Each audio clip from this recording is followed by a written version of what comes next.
Moi, je suis assez optimiste, voyez-vous, sur l'intelligence humaine. Je pense que si les gens, globalement, perçoivent certaines choses, c'est que c'est pas faux. Et paradoxalement, j'irai encore plus loin, ce sont les gens qui sont extérieurs à quelque chose, à un groupe, qui perçoivent mieux le fonctionnement du groupe que les gens qui sont dans le groupe. J'en ai parlé encore hier avec Olivier, justement. Enfin, euh, je dis à l'unique que ce sont les non-juifs qui voient le mieux ce que font les juifs. Et ce serait une erreur de la part des juifs de dire ah non, non, ils ne savent pas de quoi ils parlent, ils sont antisémites. Alors quand les non-juifs perçoivent que les juifs ont un certain pouvoir, ils disent non, non, non, c'est pas du tout vrai, etc. Et c'est pas faux non plus. Mais individuel, j'en ai parlé dans une précédente vidéo, individuellement, les juifs, ils font ce qu'ils ont à faire. Je ne parle pas de religion, là, je parle de leur propre activité professionnelle. Bon. Et que quand ils réussissent, effectivement, ils accèdent à un certain pouvoir.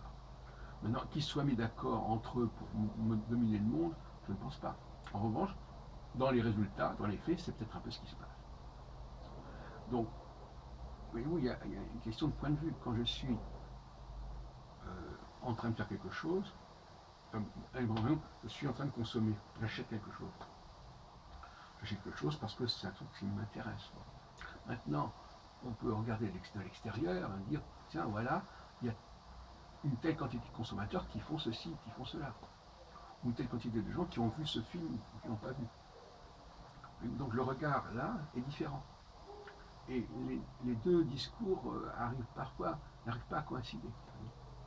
D'un côté, il est vrai qu'il y a un phénomène quantitatif, et que ce n'est pas une personne, parce qu'un cas isolé, on ne le remarque pas. De l'autre côté, c'est vrai que chacun fait les choses à son niveau, à son échelle. Et donc, quelque part, il y a une espèce de malentendu. Il dit, mais moi j'ai fait ça parce que j'avais envie de le faire, j'ai pas fait ça parce qu'on m'a dit de le faire.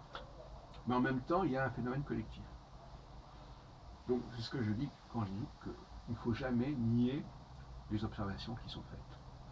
Par exemple, parce qu'on a eu un grand débat avec Olivier sur la question des femmes, on peut observer, qu'on le veuille ou non, que les femmes participent ou ne participent pas au plus haut niveau à l'histoire de l'art, de la musique, de la peinture, de la philosophie, des mathématiques. On peut l'observer. Maintenant, pourquoi c'est comme ça? Ben, il y a une espèce d'incapacité des femmes à se faire remarquer. Mais quand je dis des femmes, je veux dire de chaque femme en particulier, parce qu'on vient de dire qu'il n'y a pas un phénomène collectif. Il n'y a pas de femme qui soit programmée véritablement pour apporter de l'innovation majeure dans quelque domaine que ce soit. C'est comme ça. On peut le constater. Maintenant, pourquoi c'est comme ça? Ben parce qu'il y a des programmations, il y a une culture féminine, culture intrinsèque, culture viscérale, qui n'est pas la même que chez les hommes. Et on le voit dans les discussions, c'est un peu le débat, quand les hommes discutent entre eux, ils sont toujours en train de chercher à voir qui est le meilleur, qui est le plus performant. C'est toujours un rapport de force quelque part, même si c'est un ferait moucheté. Et c'est normal, être capable de repérer au sein d'une société quel est le meilleur, ça me paraît tout à fait légitime. Et les femmes, elles, c'est pas leur préoccupation. Donc si c'est pas leur préoccupation, ça veut dire qu'elles ne sont pas motivées spécialement à être les meilleures, pas motivées spécialement à faire apparaître les meilleurs. C'est comme ça. Et voilà le débat que nous avons. Alors maintenant, Olivier dit oui, mais c'est parce que ceci, c'est parce que cela, c'est parce que la société n'a pas fait que, n'a pas permis que, etc.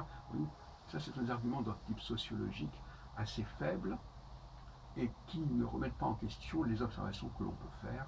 Et à mon avis, c'est quand même embêtant de nier, d'être dans le déni de réalité. Il y a des choses qui s'observent, que tout le monde peut constater, il y a des recoupements, des rapprochements qui peuvent se faire. Bon.